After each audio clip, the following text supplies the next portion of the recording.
Hi friends, இன்னைக்கு நம்ம அவரைக்காய் கிரேவி பார்க்க போறோம். அதுக்கு என்னென்ன பொருள் வேணும்னா 2 ஆனியன், 2 தக்காளி, 5 அவரைக்காய், 1 உருளைக்கிழங்கு, 2 பச்சை மிளகாய். எப்படி செய்யறது பார்க்கலாமா? இப்போ கடாய் வச்சிடும். கடாய் நல்லா காஞ்ச உடனே நம்ம ஒரு 2 ஸ்பூன் எண்ணெய் ஊற்றணும்.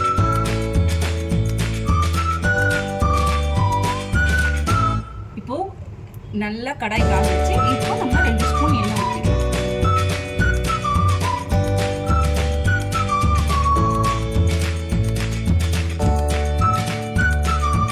இப்போ எண்ணெய் காஞ்சிருச்சு. நம்ம கொஞ்சமா கடுகு உளுத்த பருப்பு போட்டுக்கலாம்.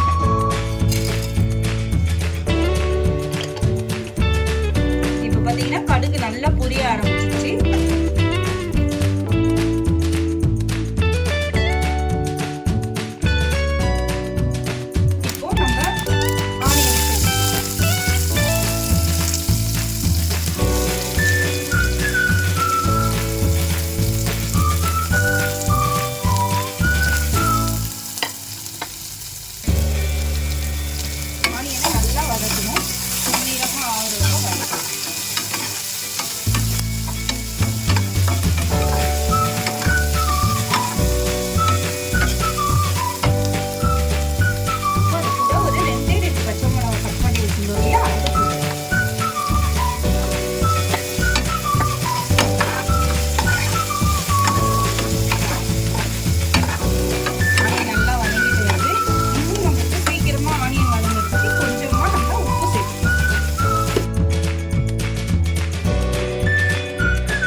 தக்காளி வந்து நல்லா வதங்கிச்சு. அது கூட பார்த்தீங்கன்னா உருளைக்கிழங்கு நல்லா வெந்து வந்துருக்கு. இந்த ஸ்டேஜில் நம்ம வந்து அவரைக்காவை சேர்க்க போகிறோம். அவரைக்காவை சேர்த்து ஒரு 5 நிமிஷம் நல்லா வதக்கி விடுங்க. நல்லா வதக்கிட்ட பிறகு நம்ம மசாலாவை சேர்க்கணும். இப்போ நம்ம இந்த ஸ்டேஜில் கொஞ்சமாக மஞ்சள் தூள் சேர்க்கணும். கொஞ்சமாக சேர்த்துக்கோங்க.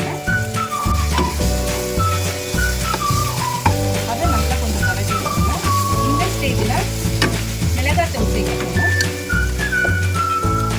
2 ஸ்பூன் சேர்க்கணும். அதையும் போட்டு நல்லா வதக்குங்க. இப்போ நம்ம வந்து மிளகாத்தூள் நல்லா வதக்கிட்ட உடனே இந்த ஸ்டேஜில் நம்ம தேவையான கிரேவிக்கு தேவையான தண்ணி ஊற்றிக்கலாம். எனக்கு கொஞ்சம் தண்ணியாக இருக்கணும். ஏன்னா நம்ம வந்து ஆல்ரெடி வறுத்து வச்சிருக்கோம் இல்லையா வேர்க்கடலை, அதை வந்து நம்ம பொடி பண்ணி சேர்க்க போகிறோம். வேர்க்கடலை சேர்க்கும் போது பார்த்தீங்கன்னா கிரேவி இன்னும் திக்காகும். அதனால நம்ம கொஞ்சம் தேவைப்பட்ட தண்ணி ஊற்றிக்கலாம். உருளைக்கிழங்கு வேகும், அவரைக்காய் எல்லாம் நல்லா வெந்து வரும். கொதிக்கிற ஸ்டேஜில் உங்களுக்கு நான் எப்படி எந்த டைமில் வேர்க்கடலையை சேர்க்கறதுன்னு சொல்கிறேன். இப்போ பார்த்தீங்கன்னா நல்லா கொதி வருதுங்களா? இன்னும் 5 நிமிஷம் நல்லா கொதிச்ச உடனே நம்ம வறுத்து அரைச்சி வச்ச வேர்க்கடலையை போட போகிறோம். இப்போ பார்த்தீங்கன்னா நல்லா அவரைக்காவும் உருளைக்கிழங்கும் நல்லா வெந்து வருது. இந்த ஸ்டேஜில் பார்த்தீங்கன்னா உங்களுக்கு எண்ணெய் லைட்டாக மேலே பிரிஞ்சு வருதுலாம் தெரியுதா? இந்த ஸ்டேஜில் நம்ம அரைச்சி பொடி பண்ணி வச்சுருக்கோம் இல்லையா, அந்த வேர்க்கடலையோட பொடியை நம்ம இந்த டைமில் சேர்க்கணும்.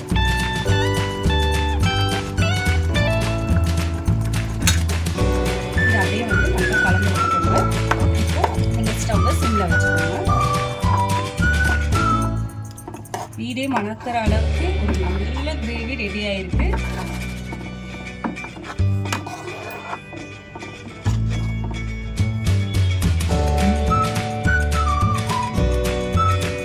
இப்போ 5 நிமிஷம் அந்த நம்ம போட்ட வேர்க்கடலையோட வாசம் வெளியில வந்துட்டு இருக்கு.